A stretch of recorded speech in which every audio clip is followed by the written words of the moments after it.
함께 계속 묵상하고 있습니다.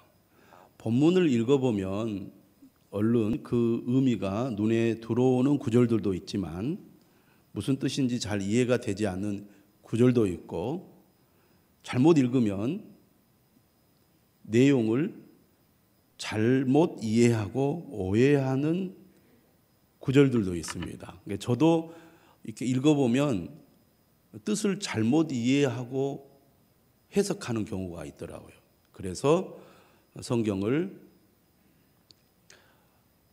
비교해서 꼭 읽어보게 되고, 그리고 이제 주석서도 살펴서 이 구절이 어떤 의미인지를 잘 생각해보고 정리를 하고 있습니다.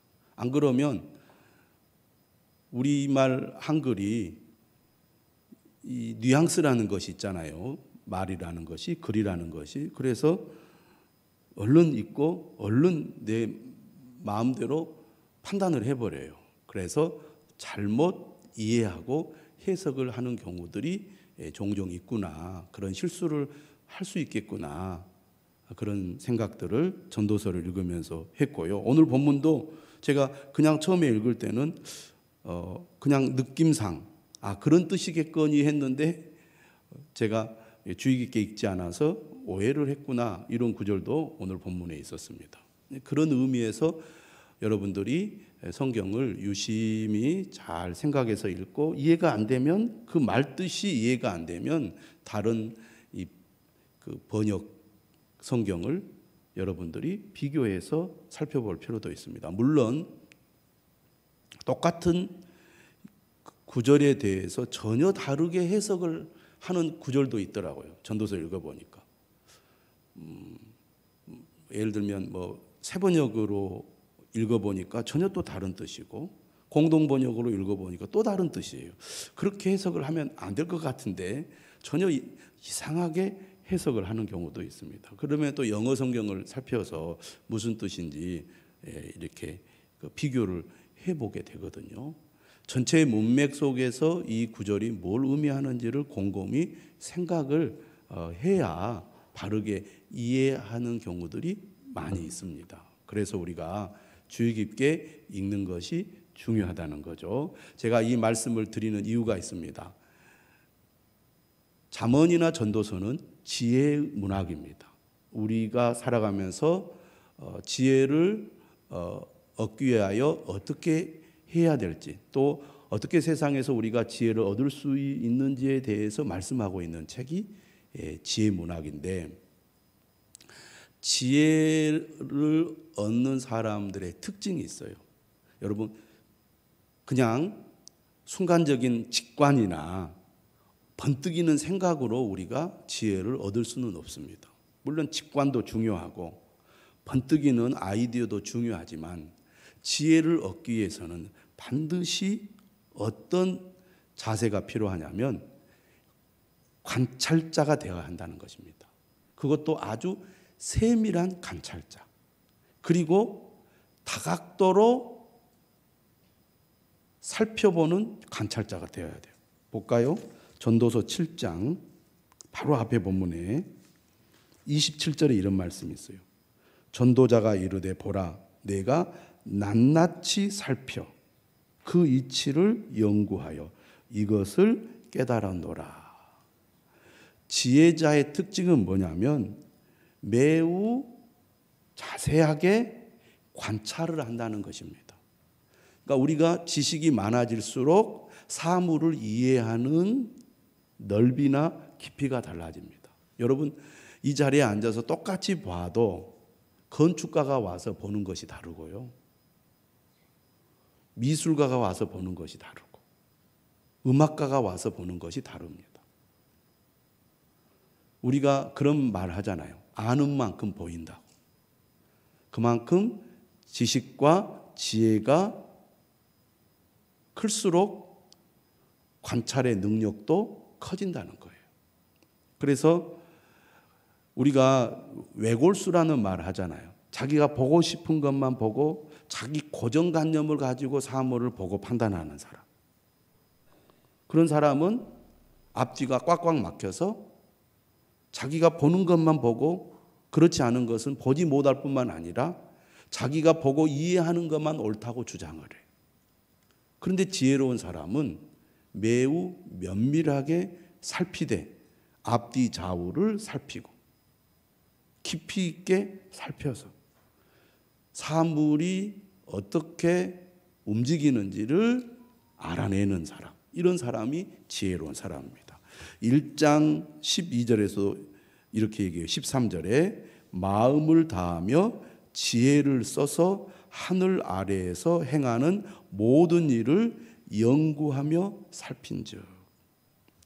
우리가 하나님의 말씀을 읽고 들을 때도 그냥 읽기만 하면 안 됩니다. 나는 성경을 몇 번 읽었다, 그게 사실 중요한 게 아닙니다.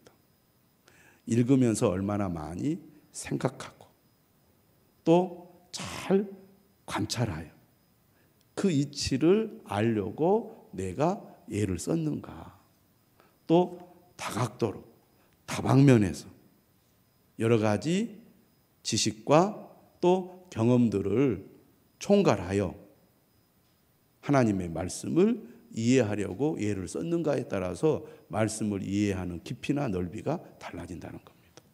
그래서 여러분들이 성경을 읽을 때 깊이 생각하고 내 삶을 잘 대입해서 이 말씀이 어떤 의미가 있는지를 연구하는 그런 자세와 노력들을 꼭 기울여야 합니다.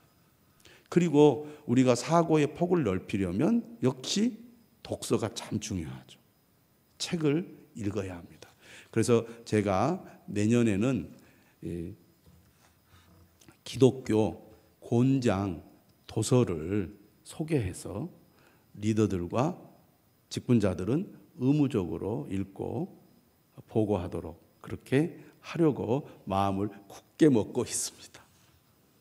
신앙생활 10년, 20년 해도 수준이 초등학교 수준에 머무르는 경우가 많은데 왜 그럴까요? 지혜를 얻고자 하는 노력이 없기 때문입니다.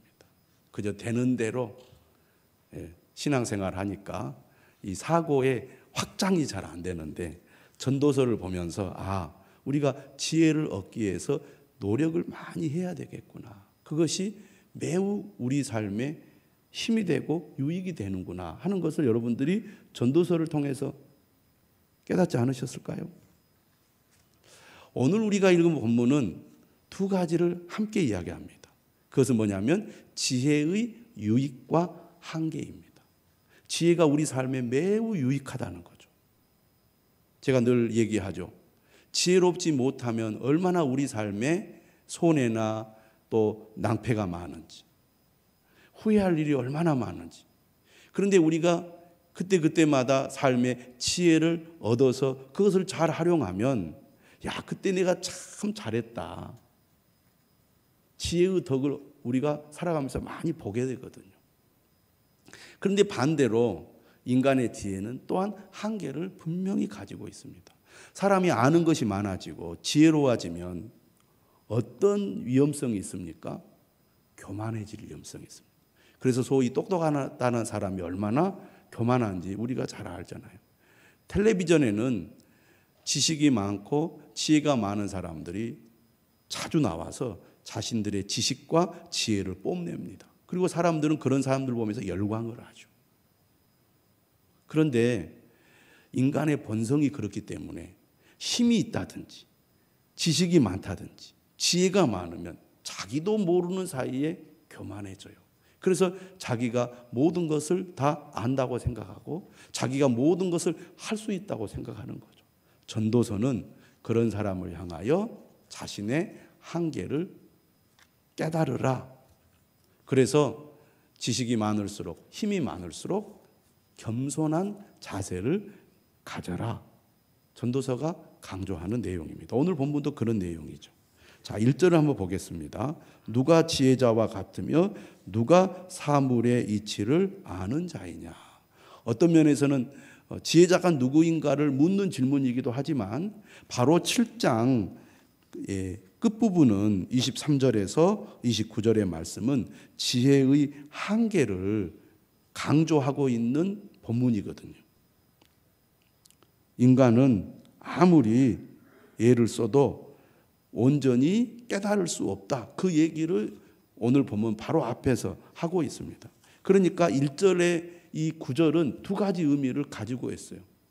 지혜의 유익과 지혜의 한계. 누가 지혜자와 같으며 누가 사물의 이치를 아는 자이냐. 그러면서 먼저 1절 하반절은 지혜의 유익에 대해서 얘기를 합니다. 사람의 지혜는 그의 얼굴에 광채가 나게 하나니 그의 얼굴에 사나운 것이 변하느니라.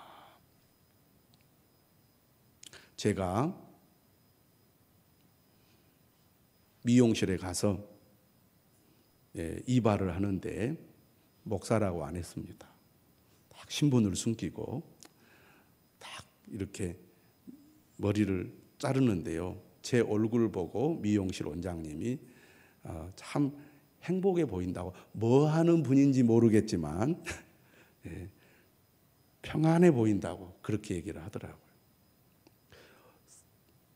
사람의 마음이 불안하면 얼굴이 굳어 있습니다. 그렇죠? 불안하고 두렵거나 마음에 분노가 가득 차 있거나 슬픔 속에 있으면 얼굴이 굳어져 있습니다.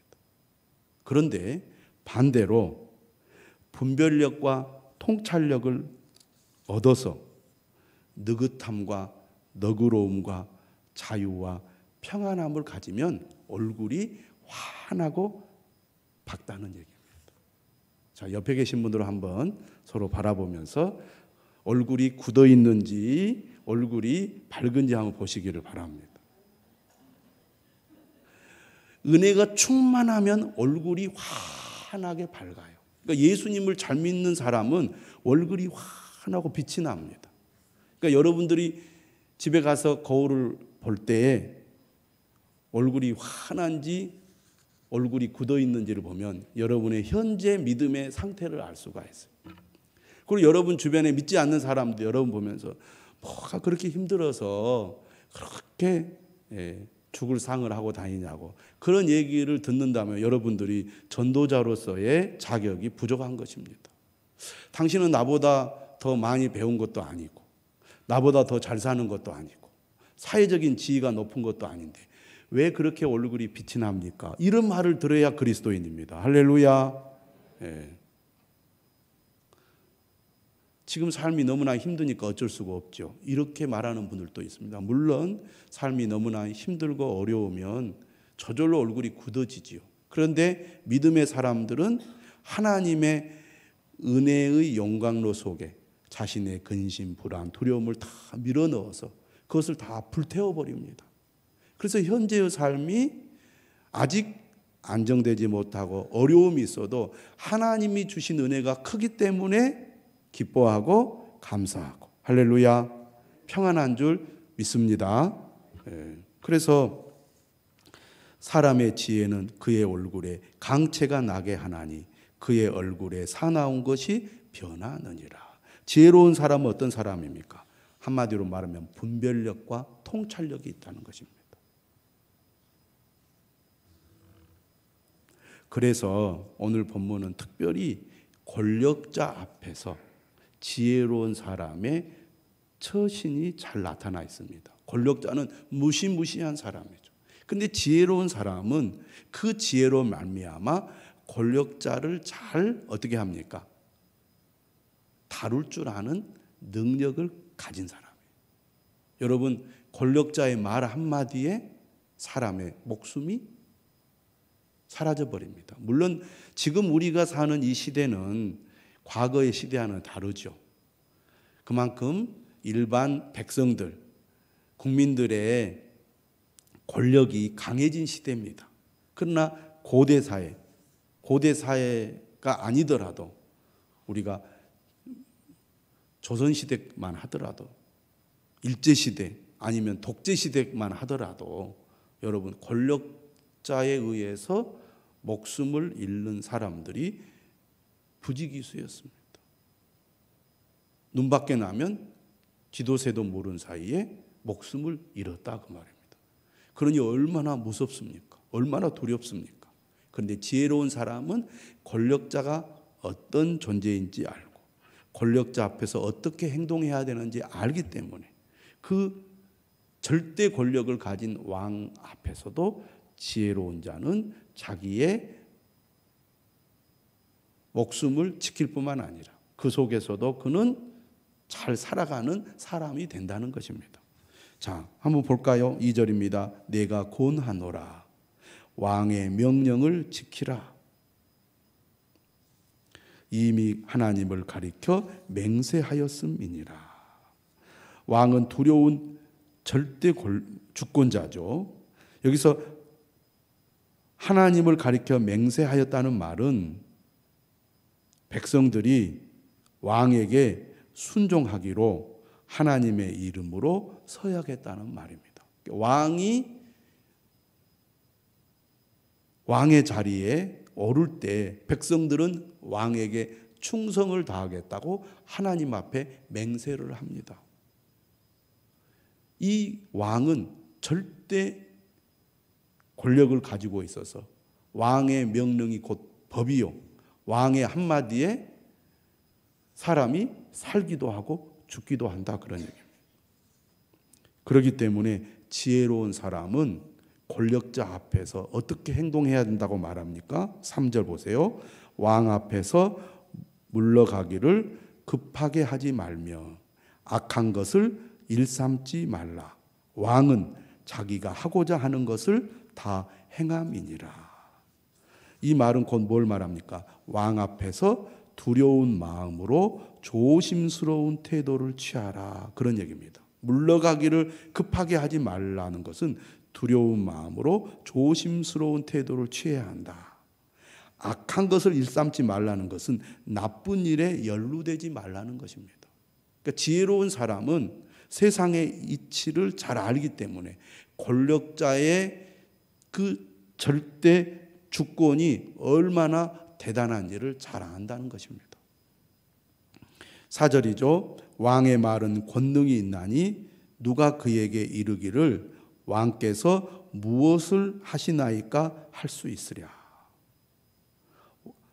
함부로 왕에게 반대하거나 왕을 대적할 수 없다는 것입니다. 왕의 힘이 세상에서는 그 나라에서는 절대적이기 때문이죠. 그러므로 지혜로운 사람은 어떤 사람이냐? 세상의 이치를 깨닫고 자신의 존재와 자신의 위치가 어디인지를 잘 아는 사람이죠.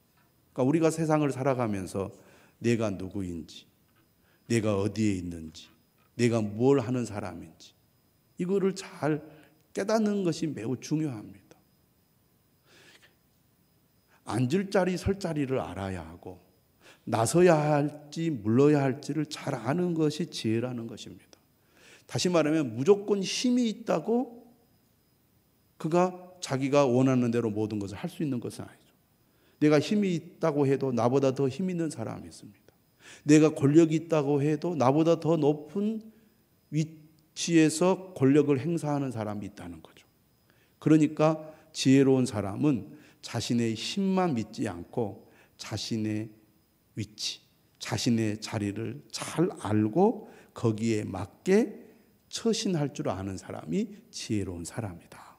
오늘 본문은 그렇게 이야기하고 있습니다. 5절이죠. 명령을 지키는 자는 불행을 알지 못하리라. 불행을 알지 못한다는 말은 불행을 겪지 않는다 그런 말입니다. 한마디로 말하면 명령을 지키는 자는 안전하다는 거죠. 왕의 명령을 지키는 사람이 그 나라에서 안전한 삶을 산다는 거죠. 지혜자의 마음은 때와 판단을 분별하나니. 여기서 때와 방법, 매일 성경에 뭐라고 되어 있냐면 때와 방법이라고 그렇게 표현을 했습니다. 때라는 것은 어떤 일이 발생하는 적절한 시간이죠.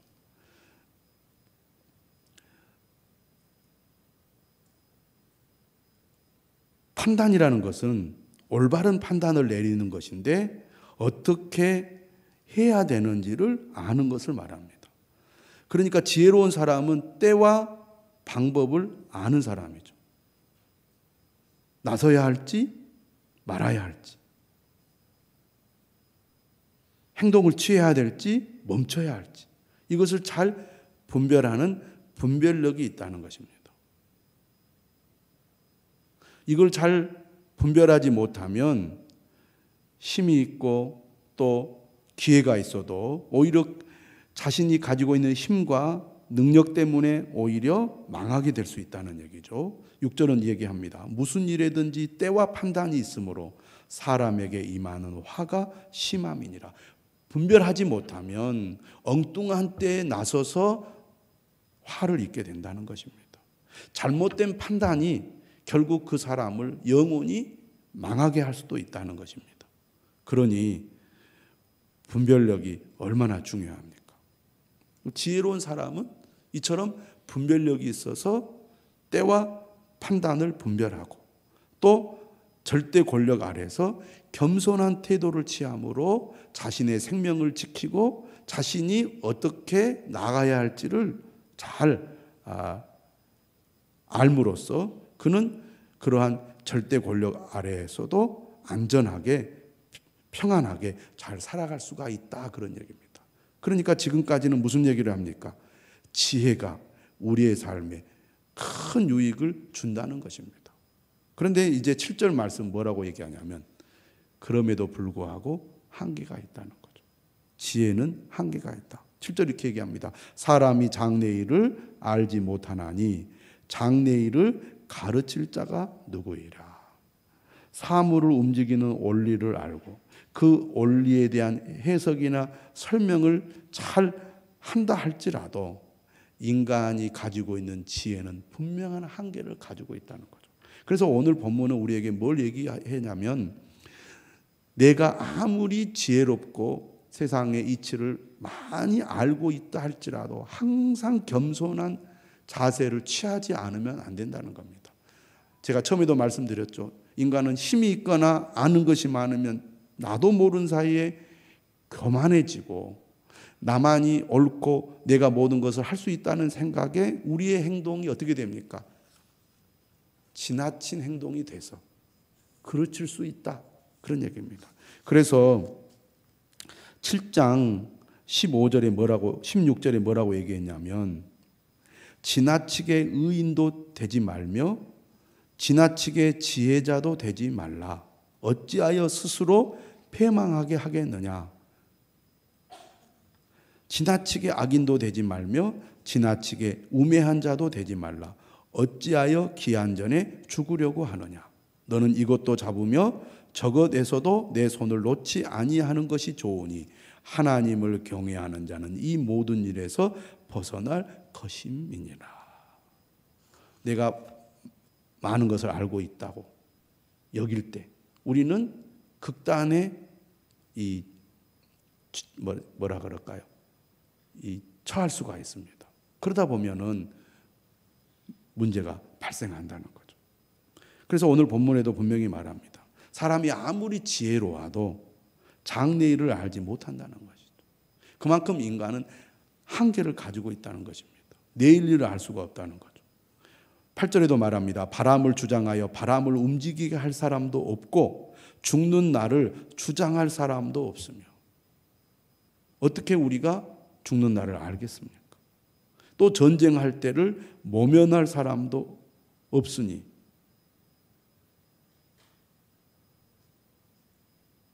전쟁이 어떤 의도를 가지고 발생할 수도 있지만 전혀 예상하지 못하게 전쟁이 일어나는 경우가 있습니다. 그리고 전쟁이 일어났을 때 그 전쟁으로부터 자신을 보호하는데 인간은 한계를 가지고 있습니다. 마지막으로 악이 그 주민들을 건져낼 수는 없느니라. 여기서 그의 주민들이라는 말은 악을 행하는 자를 가리킵니다. 악이 악을 행하는 자를 건져낼 수 없느니라. 이 말은 자기의 실수나 악에서 스스로 건질 수가 없다는 얘기입니다. 오늘 본문은 우리에게 지혜의 유익과 함께 지혜의 한계를 분명하게 가르쳐주고 있습니다. 지혜를 얻기 위하여 우리가 애를 쓰고 노력을 해야 됨에도 불구하고 또한 지혜의 한계를 분명히 우리가 인식하고 겸손한 마음으로 우리가 행동해야 세상에서도 또 하나님 앞에서도 우리가 안전하게 살아갈 수가 있다는 것, 오늘 말씀을 통해서 분명히 배워야 할 것입니다.